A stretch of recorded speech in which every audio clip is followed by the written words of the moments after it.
ਇਸੇ ਤਰ੍ਹਾਂ ਗੁਆਂਢੀ ਮੁਲਕ ਓਨਟਾਰੀਓ ਦੀ ਪੁਲਿਸ ਨੇ ਇੱਕ ਕਹਿੰਦੇ ਵੀ ਡਾਰਕ ਵੈਬ ਟ੍ਰੈਫਿਕਿੰਗ ਨੈਟਵਰਕ ਜਿਹੜਾ ਬਸਟ ਕੀਤਾ ਹੈਗਾ, ਜੋ ਕਿ ਕੈਨੇਡਾ ਪੋਸਟ ਨੂੰ ਯੂਜ਼ ਕਰਦਾ ਸੀ ਡਰੱਗ ਨੂੰ ਸ਼ਿਪ ਕਰਨ ਦੇ ਲਈ।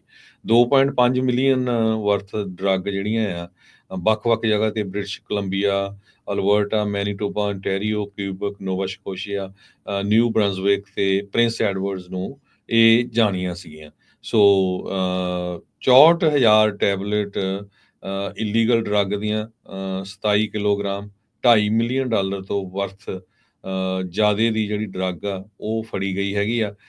ਇਸੇ ਤਰ੍ਹਾਂ ਜਿਹੜੀ ਓਨਟਾਰੀਓ ਦੇ ਵਿੱਚ ਪੀਲ ਪੁਲਿਸ ਆ, ਉਹਨਾਂ ਨੇ ਬਹੁਤ ਲੰਮੀ ਇੱਕ ਪੁਲਿਸ ਦੀ ਇਨਵੈਸਟੀਗੇਸ਼ਨ ਕੀਤੀ ਆ, ਜਿਹਦੇ ਤੋਂ 9 ਜਾਣਿਆਂ ਨੂੰ ਗ੍ਰਿਫਤਾਰ ਕੀਤਾ ਗਿਆ ਆ ਤੇ 479 ਕਿਲੋ ਕੋਕੀਨ ਫੜੀ ਗਈ ਆ, ਜਿਹਦਾ ਬਾਜ਼ਾਰ ਦੇ ਵਿੱਚ ਜਿਹਦੀ ਕੀਮਤ ਆ $48 ਮਿਲੀਅਨ ਦੱਸੀ ਗਈ ਆ। $48 ਮਿਲੀਅਨ। ਇਹ ਡਰੱਗ ਅਮਰੀਕਾ ਤੋਂ ਕੈਨੇਡਾ ਨੂੰ ਟਰੱਕਾਂ ਦੇ ਵਿੱਚ ਢੋਈ ਜਾਂਦੀ ਸੀ। 2 ਬੰਦੂਕਾਂ ਵੀ ਫੜੀਆਂ ਗਈਆਂ ਆ। ਜਿਹੜੇ ਬੰਦੇ ਚਾਰਜ ਕੀਤੇ ਆ, ਉਹਨਾਂ 'ਚ ਅਰਵਿੰਦਰ ਪਵਾਰ, ਕਰਮਜੀਤ ਸਿੰਘ, ਗੁਰਤੇਜ ਸਿੰਘ, ਸਰਤਾਜ ਸਿੰਘ, ਸ਼ਿਵ ਓਂਕਾਰ ਸਿੰਘ, ਮਨਪ੍ਰੀਤ ਸਿੰਘ, ਹਾਓ ਟੌਮੀ ਹਿਊਨ, ਸਜਰੀਕ, ਜੋਗਿੰਦਰ ਰਾਜਾ, ਫਿਲ ਪਟੇਲ ਤੇ ਇਹਨਾਂ ਤੇ 35 ਦੇ ਕਰੀਬ ਜਿਹੜੇ ਚਾਰजेस ਆ ਉਹ ਲਾਏ ਗਏ ਹੈਗੇ। ਇਸੇ ਤਰ੍ਹਾਂ ਗੁਆਂਢੀ ਮੁਲਕ ਓਨਟਾਰੀਓ ਦੀ ਪੁਲਿਸ ਨੇ ਇੱਕ ਕਹਿੰਦੇ ਵੀ ਡਾਰਕ ਵੈਬ ਟ੍ਰੈਫਿਕਿੰਗ ਨੈਟਵਰਕ ਜਿਹੜਾ ਬਸਟ ਕੀਤਾ ਹੈਗਾ, ਜੋ ਕਿ ਕੈਨੇਡਾ ਪੋਸਟ ਨੂੰ ਯੂਜ਼ ਕਰਦਾ ਸੀ ਡਰੱਗ ਨੂੰ ਸ਼ਿਪ ਕਰਨ ਦੇ ਲਈ।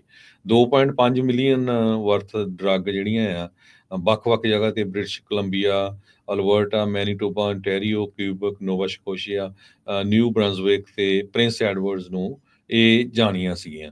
ਸੋ 64,000 ਟੈਬਲੇਟ ਇਲੀਗਲ ਡਰੱਗ ਦੀਆਂ, 27 ਕਿਲੋਗ੍ਰਾਮ, $2.5 ਮਿਲੀਅਨ ਤੋਂ ਵਰਥ ਜ਼ਿਆਦੇ ਦੀ ਜਿਹੜੀ ਡਰੱਗ ਆ, ਉਹ ਫੜੀ ਗਈ ਹੈਗੀ ਆ। ਇਸੇ ਤਰ੍ਹਾਂ ਜਿਹੜੀ ਓਨਟਾਰੀਓ ਦੇ ਵਿੱਚ ਪੀਲ ਪੁਲਿਸ ਆ, ਉਹਨਾਂ ਨੇ ਬਹੁਤ ਲੰਮੀ ਇੱਕ ਪੁਲਿਸ ਦੀ ਇਨਵੈਸਟੀਗੇਸ਼ਨ ਕੀਤੀ ਆ, ਜਿਹਦੇ ਤੋਂ 9 ਜਾਣਿਆਂ ਨੂੰ ਗ੍ਰਿਫਤਾਰ ਕੀਤਾ ਗਿਆ ਤੇ 479 ਕਿਲੋ ਕੋਕੀਨ ਫੜੀ ਗਈ ਆ, ਜਿਹਦਾ ਬਾਜ਼ਾਰ ਦੇ ਵਿੱਚ ਜਿਹਦੀ ਕੀਮਤ ਆ $48 ਮਿਲੀਅਨ ਦੱਸੀ ਗਈ ਆ। $48 ਮਿਲੀਅਨ। ਇਹ ਡਰੱਗ ਅਮਰੀਕਾ ਤੋਂ ਕੈਨੇਡਾ ਨੂੰ ਟਰੱਕਾਂ ਦੇ ਵਿੱਚ ਢੋਈ ਜਾਂਦੀ ਸੀ। 2 ਬੰਦੂਕਾਂ ਵੀ ਫੜੀਆਂ ਗਈਆਂ ਆ।